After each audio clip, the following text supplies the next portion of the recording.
Hello dear students welcome करछि मोर YouTube channel Z Odia education को। सो डियर स्टूडेंट्स आज आम डिस्कस करवा तुम आग को आस +2 पॉलिटिकल साइंस रे एग्जाम तुम्हें मैंने पूरा ओरिडी अच्छ सार केमी पास करूँ से टेंशन रे समस्ते अच्छ। आज तुम मान टेंशन दूर करेंगे भिडटी मध्यम जे पिले टेंशन नबार ना संपूर्ण भाव में आम पास करवा ग्यारंटी पास। जदि तुम्हें ये भिडटी पूरा कंप्लीट करुछ नोट डाउन मुझे जहाँ जहाँ कर नोट डाउन कर एग्जाम लिख ताले पूरा पास। आ मोर पुराना वीडियो सब देखीदेव टे 1 मार्किया जो अच्छी लंग क्वेश्चन वीडियो अच्छी देखीदेव तुम्हें माने श्योर पास एंड ग्यारंटी तुमको दूसरी 60-70 मार्क निहाती रूप से पॉलिटिकल साइंस रे तुम्हें पाइज। चलो लेट न कर भिडटी स्टार्ट करदेवा ता सहित जो मैंने नुआ आस चैनल को सब्सक्राइब करने के भूल ना सांगसाथी मानक शेयर करदेव कारण बहुत इंपोर्टाट अच्छे भिडटी से पास करवा दरकार। सांगसाथी मैंने पास न कले भी बहुत दुख लगे सहित भल लगे भिडटी गोटे लाइक दब। ओके गोटे लाइक दब। तो चलो आ लेट करवा ना मु पर क्वेश्चन आंसर सब डिस्कस करछि 2 मार्किया 3 मार्किया जितक सारा क्वेश्चन अच्छी ताको मु नहीं आसी एग्जाम रे आसीता 10 वर्षर क्वेश्चन मु मध्य नहीं आसी एवं तार उत्तर मध्य प्रोवाइड करिछि आंसर सब कहिछि नोट डाकिछि खाता पेन धरी बसी पड़ नोट को लिखिबा आरंभ कर एग्जाम रे जाई ताको लिखिबो ग्यारंटी कहूछि तुमे माने पास के तुमको रोकी पारिबे नै पॉलिटिकल साइंस रे। ओके दिबा एबे वीडियो को स्टार्ट करबा ता सहित डिस्क्रिप्शन रे लिंक मध्य प्रोवाइड करछि पुराना वीडियो सब देखिदेव जो माने नुआ करी आसीछ। ओके डियर स्टूडेंट्स तो प्रथम क्वेश्चन नहीं 2 मार्किया जो हम कि 3 मार्किया क्वेश्चन मध्य हो पारे द्विदलीय व्यवस्था कौन very important question note down कर समस्ते लेख जो राष्ट्र रे दुईटी मात्र राजनैतिक दल शासन को नियंत्रण करिथांती बा दुईटी स्वीकृति प्राप्त राजनैतिक दल थाए ताहाकू द्विदलीय व्यवस्था कहा जाए। उदाहरण देदेव को राष्ट्र रे ना आमर इंग्लैंड एवं युक्तराष्ट्र अमेरिका रे यही द्विदलीय व्यवस्था प्रचलित कोठी ना पिले आमर इंग्लैंड आउ युक्तराष्ट्र अमेरिका। ओके क्लियर समस्ते एबे जीवा नेक्स्ट क्वेश्चन को। नेक्स्ट क्वेश्चन अच्छी वायु प्रदूषण रो कारण सब लेख एटा आसी तुमर पिले परिवेश रो अध्याय रो समस्त आम जानीचे जे परिवेश प्रदूषण होउची विभिन्न प्रकार वायु प्रदूषण पाई जल प्रदूषण पाई एवं आमर शब्द प्रदूषण पाई किंतु एटी लिखिछि से वायु प्रदूषण रो कारण सब लेख 2 नंबर कि 3 मार्किया क्वेश्चन यहाँ हो पारे। ओके देखिए पिले जे परिवेश विभिन्न कारण जो प्रदूषण होता है ता मध्य वायु प्रदूषण हूँ अन्यतम लेख समस्ते अन्यतम। यही वायु प्रदूषण कारण गुड़िक है विभिन्न प्रकार शिल्प कल कारखाना धुआं निर्गत सेठारु विभिन्न आवर्जना वस्तु निर्गत एवं सेठु बाहर थिबा विभिन्न प्रकार दुर्गंध जलमान सब नदी रे छाड़िबा ता सहित विभिन्न प्रकार गाड़ी मोटर बा जानवाहन बहुल व्यवहार हेबा फल रे धुआं निर्गत होबा तो विभिन्न प्रकार धुआं धूली को आमे आम समाज रे छाड़िबा ता सहित गछ को काटिबा यही सबू कारण गुड़िक होउछि पिले वायु प्रदूषण रो कारण। ओके लिखिल समस्ते एबे जीवा नेक्स्ट क्वेश्चन मु नेछि जुग्म तालिका कौन पिले आमे जो पढ़ीचे आमर गोटे होउछि संघीय राष्ट्र रे 3 प्रकार भारत रे देखा जाए गोटे होउछि ना आमर राज्य तालिका केंद्र तालिका और जुग्म तालिका लेख कौन लिखिबो तुमे माने ना जेउ तालिका विषय रे उभय केंद्र सरकार और राज्य सरकार आईन प्रणयन करिथांती ताहाकू जुग्म तालिका कहा जाए। भारत संविधान रो 7म अनुसूची रे वर्णित होइछि जुग्म तालिका एहा 52 गोटी विषय रे अंतर्भुक्त जदि एथिपाई केंद्र राज्य मध्य विवाद देखा दे थाए ताहेले केंद्र आईन एठारे पिले बलवत्तर रहिबो। ओके एति लिखिदब 2 रु 3 मार्क कई काटि पारिबे नहीं तुम मानक। ओके नेक्स्ट जीवा नेक्स्ट क्वेश्चन अच्छी मेंटो राजनीति कौन पिले कौन लिखिब लेख मेंटो राजनीति ना जो राष्ट्र रे कौनसी निर्दिष्ट राजनैतिक दल संख्यागरिष्ठ हासिल न करी सरकार गठन पाई संख्यागरिष्ठ हासिल न करी अनेक राजनैतिक दलों सहित मिसी बा अनेक राजनैतिक दल माने मिलीमिशी सरकार गठन करी थांती बा राष्ट्र को शासन करी थांती शासन परिचालना करी थांती ताहाकू मेंटो राजनीति कुहा जाए। उदाहरण स्वरूप भारत रे आमर जातीय कांग्रेस नेतृत्वाधीन यूपीए सरकार एवं भारतीय जनता पार्टी नेतृत्वाधीन एनडीए सरकार चली अछि। ओके जीवा नेक्स्ट नेक्स्ट अच्छी पिले आतंकवाद कौन अटे।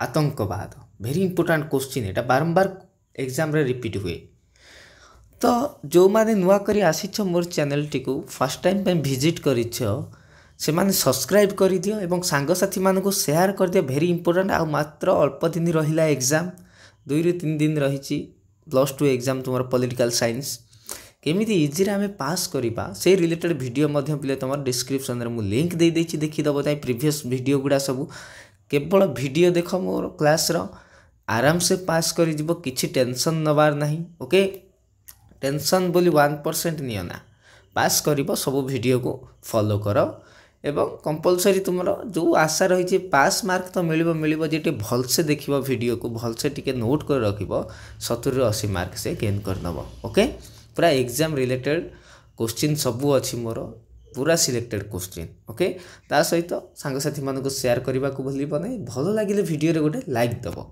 ओके मते एनकरेज मिलिबो एंड कमेंट बॉक्स रे निहाती कमेंट करिवो केमिति वीडियो लागिला।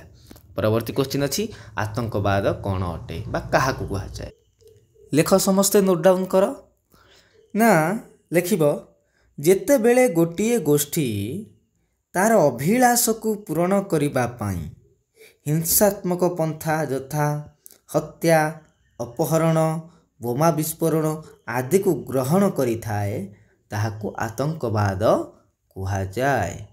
ओके लिखिल समस्ते ताहाकू आतंकवाद कुहा जाए बोली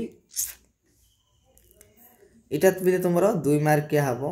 ओके तो ये जोटा लिखिल आतंकवाद हेउची गोटिए पिले तापर ऐड कर दबो ना जातीय संहति और विश्व शांति प्रतिष्ठा पथरे मुख्य प्रतिबंधक। ओके जे आमर नेशनल डेवलपमेंट जोटा आमर नेशनल बिल्डिंग हे परिबो नाही। ओके इबा नेक्स्ट क्वेश्चन अच्छी वेरी इंपोर्टेंट क्वेश्चन अंतर्जातीय न्यायालय कौन पिले वेरी इंपोर्टेंट क्वेश्चन। ओके पिले लिखिब मिलित जातिसंघर धारा 92 अनुसार गोटे अंतर्जातीय न्यायालय रहिबो।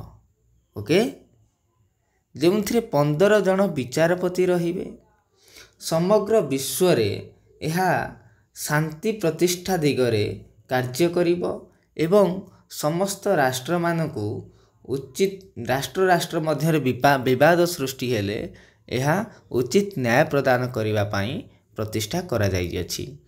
एहार मुख्य कार्यालय रही आमर नेदरलैंड रो हेग ठारे। ओके एतिकी लिखिबो पिले तुमको कंपलसरी मार्क 2 ରୁ 3 मार्क मिली जिवो। ओके जिबा बे next question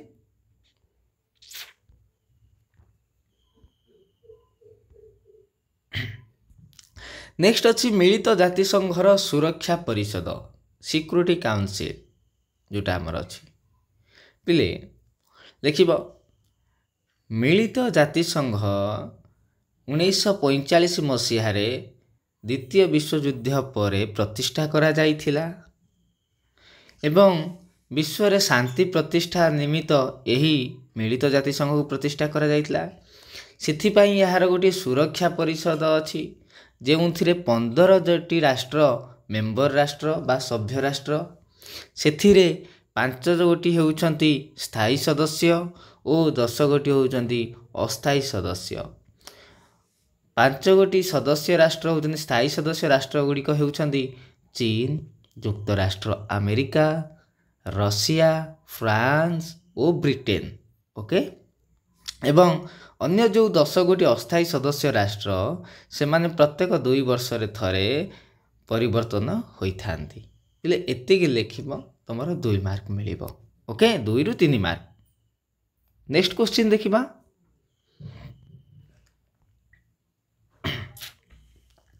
very important question, निरस्त्रीकरण कौन अटे? लेख पिले, निरस्त्रीकरण ना विश्व रे विभिन्न प्रकार हिंसा एवं मानव प्रति विपद दृष्टि देवारु समग्र राष्ट्र माने विभिन्न प्रकार शांति प्रतिष्ठा निमित्त उपाय अवलंबन कले। जोंथिपाई निरस्त्रीकरण हेउची एक प्रक्रिया जहा फलरे अस्त्र जेतेक मरणात्मक अस्त्र हिंसात्मक अस्त्र को बारण करा जाइछि जे केही व्यवहार आउ करिवे नाही। जहा फलरे विभिन्न प्रकार परमाणु अस्त्र हो, न्यूक्लियर बम जो रही एटम बम हो, यही सबू विभिन्न प्रकार विध्वंसीकारी अस्त्र शस्त्र को पिले माने तुमर कौन करा जाइछि ना बारण करा जाइछि बा रोक लगा जाइछि। ये जो अस्त्र शस्त्र को रोक लगेबार प्रक्रिया को पिले निरस्त्रीकरण कहा जाए। ओके, जिबाबे नेक्स्ट क्वेश्चन, विश्व तापमात्रा वृद्धि। Very important question, global warming.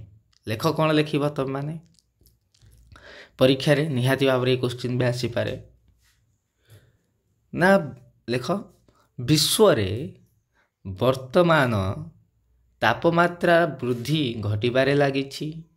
ता विभिन्न कारण जोगु घटिबारे लागिछि जहा फल रे पृथ्वी आगु ध्वंस हबार संभावना निश्चित भाव रे अछि। विश्व तापमात्रा वृद्धि फल रे समुद्र पतन बढ़िबारे लागिछि। बहुत सारा जीवजंतु मानकर मृत्यु घटुची। आउ विभिन्न प्रकार नुआ नुआ असुविधा मान देखा मिलूँ, यथा खरा दिने शीत होउची, वर्षा दिने खरा हेउची, प्रचंड खरा हेउची जहा फल मनीष आउ घर बाहरी पारु नाही। बरफ पहाड़ गुड़िक सबू तरलिबारे लागिछि जहा फल कि समुद्र बढ़िबारे लागिछि। यह पृथ्वी प्रति बहुत विपद सृष्टि करिछि एवं गोटे चिंतार कारण करिछि। विश्व तापमात्रा पृथ्वी प्रति विपद ताहाको जेमिति हेले रोकिबाकू पड़िबो। सेथिपाई विभिन्न प्रकार परिवेश समस्या को दूरीकरण करबाकू पड़िबो, गछ लगाइबाकू पड़िबो। एई सब पिले माने लिखिबो। ओके, नेक्स्ट क्वेश्चन जिबा ना। जनमत कौन? वेरी इंपोर्टेंट क्वेश्चन, जनमत पिले लिखिबो तुमे माने। लेख कौन लिखिबो? जनमत कौन ना समाजर सामूहिक कल्याण पाई उद्दिष्ट जनसाधारणकर सुचिंतित और सुसंगठित मत को जनमत कहा जाए। जनमत को आधार करी गणतांत्रिक राष्ट्र रे सरकार आईन प्रणयन और नीति निर्धारण करी थांती। ओके, क्लियर समझते लिखिल? ओके, जिबाबे नेक्स्ट क्वेश्चन। नेक्स्ट क्वेश्चन अच्छी सांप्रदायिकतावाद कौन? पिले वेरी इंपोर्टेंट क्वेश्चन एटा गोटे बारंबार एग्जाम रे ये मध्य आसी था तुमरो प्रीवियस ईयर एग्जाम रे आसीतला। लेख कौन लिखिबो? ओके, लिखिबा हमें कौन ना वर्तमान राष्ट्र रे बसवास करुथुवा विभिन्न संप्रदाय जनतांक मध्यरे थिबा पारस्परिक घृणा, विद्वेष, हिंसा और संकीर्ण मनोभाव को सांप्रदायिकतावाद कहा जाए। ଏହି ମନୋଭାବ ଅନେକ ସମୟରେ ସାମ୍ପ୍ରଦାୟିକ ଦଙ୍ଗାର ରୂପ ନେଇ ଜାତୀୟ ସଂହତିକୁ ନଷ୍ଟ କରିଥାଏ। ଲେଖିଲ ସମସ୍ତେ। ଓକେ। ନା ରାଷ୍ଟ୍ରରେ ବସବାସ କରୁଥିବା ବିଭିନ୍ନ ସମ୍ପ୍ରଦାୟର ଜନତାଙ୍କ ମଧ୍ୟରେ ଥିବା ପାରସ୍ପରିକ ଘୃଣା, ବିଦ୍ୱେଷ, ହିଂସା ଓ ସଂକୀର୍ଣ୍ଣ ମନୋଭାବକୁ ସାମ୍ପ୍ରଦାୟିକତାବାଦ କୁହାଯାଏ। ଏହି ମନୋଭାବ କ'ଣ କରିଥାଏ ନା ପିଲେ, ନା ଦଙ୍ଗା ସୃଷ୍ଟି କରିଥାଏ ଏବଂ ଜାତୀୟ ସଂହତିକୁ ନଷ୍ଟ କରିଥାଏ। ଓକେ, ଯିବା ନେକ୍ସଟ କ୍ୱେଶ୍ଚିନ୍। ପିଲେ ନେକ୍ସଟ ଅଛି ମୁଁ ନେଇଛି ଜିଲ୍ଲା ପରିଷଦ ପଞ୍ଚାୟତ ରାଜ ବ୍ୟବସ୍ଥାର ଲେଖ ସମସ୍ତେ କ'ଣ ଲେଖିବ ଏଇଟା ନା ଜିଲ୍ଲା ପରିଷଦ ହେଉଛି ପଞ୍ଚାୟତ ରାଜ ବ୍ୟବସ୍ଥାର ସର୍ବୋଚ୍ଚ ସ୍ତର। ଏଥିର ଅଧ୍ୟକ୍ଷ ହେଉଛନ୍ତି ଜିଲ୍ଲା ପରିଷଦର ଜଣେ, ଏଥିର ମୁଖ୍ୟ ହେଉଛନ୍ତି ଜିଲ୍ଲା ପରିଷଦର ଅଧ୍ୟକ୍ଷ। ଏହାର କାର୍ଯ୍ୟନିର୍ବାହୀ ଅଧିକାରୀ ହେଉଛନ୍ତି ଜିଲ୍ଲାପାଳ। ଏହା ପ୍ରତ୍ୟେକ ଜିଲ୍ଲା ସ୍ତରରେ ଗଠନ କରାଯାଇଥାଏ। ଓକେ ପିଲେ, ଏତିକି ଲେଖିଦେବ, ତୁମେ କମ୍ପଲସରି 2 ମାର୍କ ପାଇବ। ଓକେ, ଯିବା ଏବେ ନେକ୍ସଟ।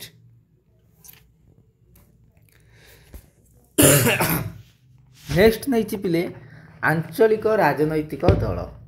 ନା କ'ଣ ନେଇଛି ନା ଆଞ୍ଚଳିକ ରାଜନୈତିକ ଦଳ। ଓକେ, ତ ଯଦି ଆମେ ଦେଖିବା ଯେ ଯେଉଁ ଆଞ୍ଚଳିକ ରାଜନୈତିକ ଦଳ ଆଉ ଗୋଟେ ଅଛି ଆମର ଜାତୀୟ ରାଜନୈତିକ ଦଳ। ବୁଝିଲେ, 2 ପ୍ରକାରର ରାଜନୈତିକ ଦଳ ଆମେ ଜାଣିଛେ ଦେଖା ଦେଇଥାଏ। ତ କ'ଣ ଲେଖିବ ତମେ ଏକ୍ଜାମରେ ନା ଲେଖ, ଯଦି ଗୋଟିଏ ରାଜନୈତିକ ଦଳ ଲୋକସଭା କିମ୍ବା ବିଧାନସଭା ନିର୍ବାଚନରେ ଗୋଟିଏ ରାଜ୍ୟରେ ଅନ୍ୟୁନ 6% ବା 6% ଭୋଟ ପାଇଥାଏ, ତାହାକୁ ନିର୍ବାଚନ ଆୟୋଗ ଆଞ୍ଚଳିକ ଦଳର ମାନ୍ୟତା ପ୍ରଦାନ କରିଥାନ୍ତି। ଉଦାହରଣ ସ୍ୱରୂପ ବିଜୁ ଜନତା ଦଳ, ନା କ'ଣ ନା ବିଜୁ ଜନତା ଦଳ, ଆଉ ତୃଣମୂଳ କଂଗ୍ରେସ, ତେଲୁଗୁ ଦେଶମ ପାର୍ଟି ଇତ୍ୟାଦି ହେଉଛନ୍ତି ପିଲେ ଆଞ୍ଚଳିକ ରାଜନୈତିକ ଦଳ। ଦେଖିଲ ସମସ୍ତେ।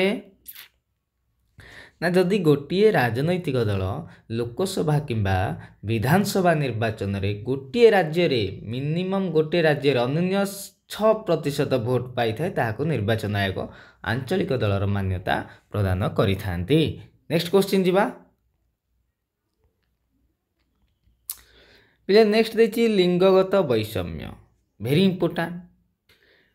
ପିଲେ ଲେଖିବ ନା ଲିଙ୍ଗଗତ ବୈଷମ୍ୟ ହେଉଛି ଜାତୀୟ ସଂହତି ପାଇଁ ଏକ ଆହ୍ୱାନ ଏବଂ ରାଷ୍ଟ୍ର ନିର୍ମାଣରେ ଏହା ହେଉଛି ପ୍ରତିବନ୍ଧକ। ପିଲେ ଲେଖିବ ପୁଣି ଯେ ଲିଙ୍ଗଗତ ବୈଷମ୍ୟ ହେଉଛି ପୁରୁଷ, ନାରୀ ଓ ତୃତୀୟ ଲିଙ୍ଗ ମଧ୍ୟରେ ଭେଦଭାବ, ଯେ ନାରୀ ପୁରୁଷ ମଧ୍ୟରେ ଭେଦଭାବ ସୃଷ୍ଟି କରିବା ତଥା ନାରୀମାନଙ୍କୁ ଦୁର୍ବଳ ଭାବିବା, ଅବଳା ଭାବିବା, ନିର୍ଯାତିତ କରିବା, ଏହିସବୁ ଜିନିଷ ଗୁଡ଼ିକ ହେଉଛି ତୁମର ଲିଙ୍ଗଗତ ବୈଷମ୍ୟ। ଓକେ, ନେକ୍ସଟ ଯିବା।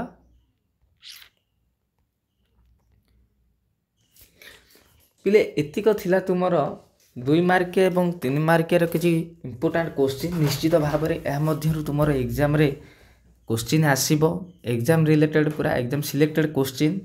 ନିଶ୍ଚିତ ଭାବରେ ତୁମେ ପାସ୍ କରିବ। ଆଜିଠାରୁ ତୁମେ ପୁରା ପ୍ରିପାରେସନ୍ ଜୋରଦାର କରିଦିଅ। ଆଉ 2-3ଟା ଦିନ ପଲିଟିକାଲ ସାଇନ୍ସର ଏକ୍ଜାମ ଅଛି। ନିଶ୍ଚିତ ଭାବରେ ଭିଡ଼ିଓଟି ଭଲ ଲାଗିଥିଲେ ଗୋଟେ ଲାଇକ୍ ଦେବ ଏବଂ ସାଙ୍ଗସାଥିମାନଙ୍କୁ ମଧ୍ୟ ସେୟାର କରିଦେବ, କାରଣ ସେମାନେ ବି ଭିଡ଼ିଓର ଫାଇଦା ନେଇପାରିବେ, ବେନିଫିଟେଡ଼ ହୋଇପାରିବେ। ତା ସହିତ ନୂଆ ଆସିଥିଲେ ଚ୍ୟାନେଲକୁ ସବସ୍କ୍ରାଇବ୍ କେବେ କରିବାକୁ ଭୁଲିବ ନାହିଁ। ପୁରୁଣା ଭିଡ଼ିଓ ଯଦି ତୁମେ ମୋର ଦେଖିନ, ଡେସ୍କ୍ରିପସନରେ ଲିଙ୍କ୍ ଅଛି, ଦେଖିଦେବ। ତା ସହିତ ଆଇ ବଟନରେ ମଧ୍ୟ ଆସୁଛି ଭିଡ଼ିଓ ଲିଙ୍କ୍, ତାକୁ ଦେଖିଦେବ। ନହେଲେ ପ୍ଲେଲିଷ୍ଟକୁ ଯାଇକି +2 ସେକେଣ୍ଡ ଇୟର ପଲିଟିକାଲ ସାଇନ୍ସରେ ଦେଖିପାରିବ। ନହେଲେ 100% +2 ପାସ୍ ଗୋଟେ ପ୍ଲେଲିଷ୍ଟ ଅଛି, ସେଠି ମଧ୍ୟ ଦେଖିପାରିବ। ତ ଆଜି ପାଇଁ ଏତିକି। ଧନ୍ୟବାଦ। All the best for your exam. ନିଶ୍ଚିତ ଭାବରେ ପାସ୍ କରିବ। ରେଜଲ୍ଟ ପରୀକ୍ଷା ସରୁ, ପରୀକ୍ଷା ପରେ ପୁଣି ତୁମମାନଙ୍କ ସହିତ ଦେଖାହେବ ଆଉ ଗୋଟେ ଭିଡ଼ିଓରେ। କ'ଣ ସବୁ ଏକ୍ଜାମରେ ତୁମେମାନେ କରିଛ ସେ ରିଲେଟେଡ଼ ଭିଡ଼ିଓ ନେଇ ଆସିବି। ସେ ପର୍ଯ୍ୟନ୍ତ ମୋତେ ବିଦାୟ ଦିଅ। ଧନ୍ୟବାଦ। Thank you.